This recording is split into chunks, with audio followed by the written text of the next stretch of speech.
ہے کہ جس ہاسپٹل میں لے کے گئے ہیں پنڈ میں وہاں پہ ریٹینا کا کوئی اسپیشلسٹ نہیں ہے، تو کس سے چیک اپ کرایا ہے؟ میری ایک ڈاکٹر سے بات ہوئی ہے، یہ کہتے ہیں کہ 20 منٹ کا پروسیجر تھا، وہ یہ کہتے ہیں جس پروسیجر کا یہ ذکر کر رہے ہیں وہ پاسبل ہی نہیں ہے کہ 2 گھنٹے سے کم اس پہ لگے، 2 سے 3 گھنٹے کم سے کم اس پروسیجر پہ لگتے ہیں۔ پھر یہ نیوز بھی ہمارے پاس ہے کہ ان کو ٹیکے لگائے گئے، کس چیز کے ٹیکے لگائے گئے؟ تو یہ وہ سارے سوالات ہیں جو شکوک و شبہات کو جنم دیتے ہیں، پھر اس چیز کو چھپانا مزید اس کو تشویش کی طرف لے کے جاتا ہے۔ بات بڑی سمپل ہے کہ ہم یہاں بیٹھے اس لیے ہوئے ہیں کہ ہمیں عمران خان صاحب کی صحت کے بارے میں تشویش ہے، ذاتی معالج یہاں پہ موجود ہیں، جانے دیں، ان کا چیک اپ کرنے دیں، انسانی حقوق کی خلاف ورزی نہ کرے۔ وہ سابق وزیر اعظم ہے اس ملک کے، عمران خان صاحب نے بہت کچھ دیا ہے، ورلڈ کپ دیا ہے، شوکت خانم دیا ہے، نمل یونیورسٹی دیا ہے، وہ سابق وزیر اعظم رہ چکے ہیں، تو ایک حد ہوتی ہے ہر چیز کی۔ وزیر اعظم وزیر اعلیٰ صاحب یہاں بیٹھے ہوئے ہیں، 4.5 کروڑ لوگوں کے وہ نمائندے ہیں، ایڈیٹنگ یونٹ کے سربراہ ہے، اس کی کیبنٹ بیٹھی ہوئی ہے، اس کے پارلیمنٹرین یہاں پہ بیٹھی ہوئی ہیں۔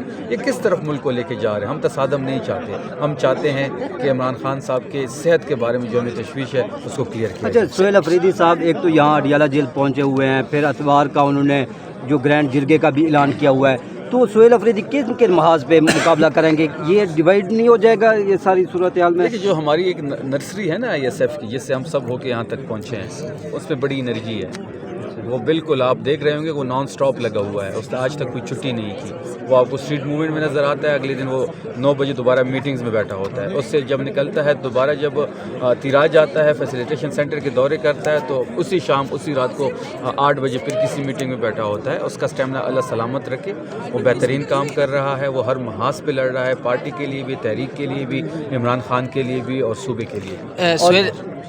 یہ بتائیے گا شفیع جان، یہ بتائیے گا کہ آج جو ہماری ڈاکٹر سے 11 منٹ کی بات ہوئی ہے تو انہوں نے یہ کہا ہے کہ جو عمران خان صاحب کو یہ بتا رہے ہیں جو بیماری کا CRVO، اس میں تو خان صاحب کا پراپر چیک اپ جو ہے وہ بہت ضروری ہے۔ دیکھیں، میں نے آپ سے پہلے بھی شاید آپ نے سنا ہو یا نہ سنا ہو، میں نے یہی بات کی ہے کہ ہمیں یہ بتایا گیا ہے کہ خان صاحب کو جس مرض کی یہ بات کر رہے ہیں اس کا ریٹینا کا اسپیشلسٹ پمز میں ہے ہی نہیں، تو یہ پمز میں ان کو جب لے کے گیا تو کس سے چیک اپ کرایا گیا؟ جب جس سے چیک اپ کرایا گیا وہ اس مرض کا اسپیشلسٹ ہے بھی کہ نہیں ہے، پھر اس کی فیملی کو نہیں بتایا گیا، اس کا جو اپنا ذاتی معالج ہے اس کو نہیں بلایا گیا، اس کے زیر نگرانی سارا پروسیس ہوتا، فیملی کو پتہ ہوتا تو آج یہ صورتحال نہیں ہوتی۔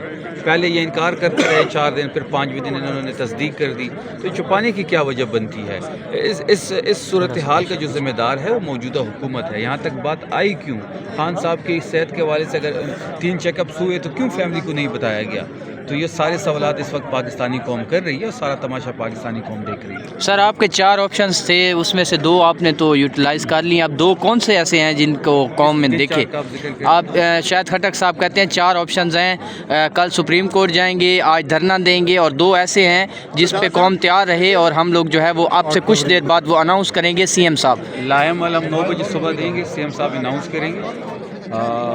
آج رات ہم ادھر ہی ہے، ہم ابھی بھی درخواست کر رہے ہیں حکومت سے کہ ان کے ذاتی معالج کو اندر جانے دیں، ان کا چیک اپ ہونے دیں، ہم اٹھ کے اپنے گھروں کو جائیں گے، چیزوں کو تصادم کی طرف نہ لے کے جائیں، ورنہ کل 9 بجے پھر جو ہوگا وہ ساری قوم، سارا پاکستان دیکھے گی۔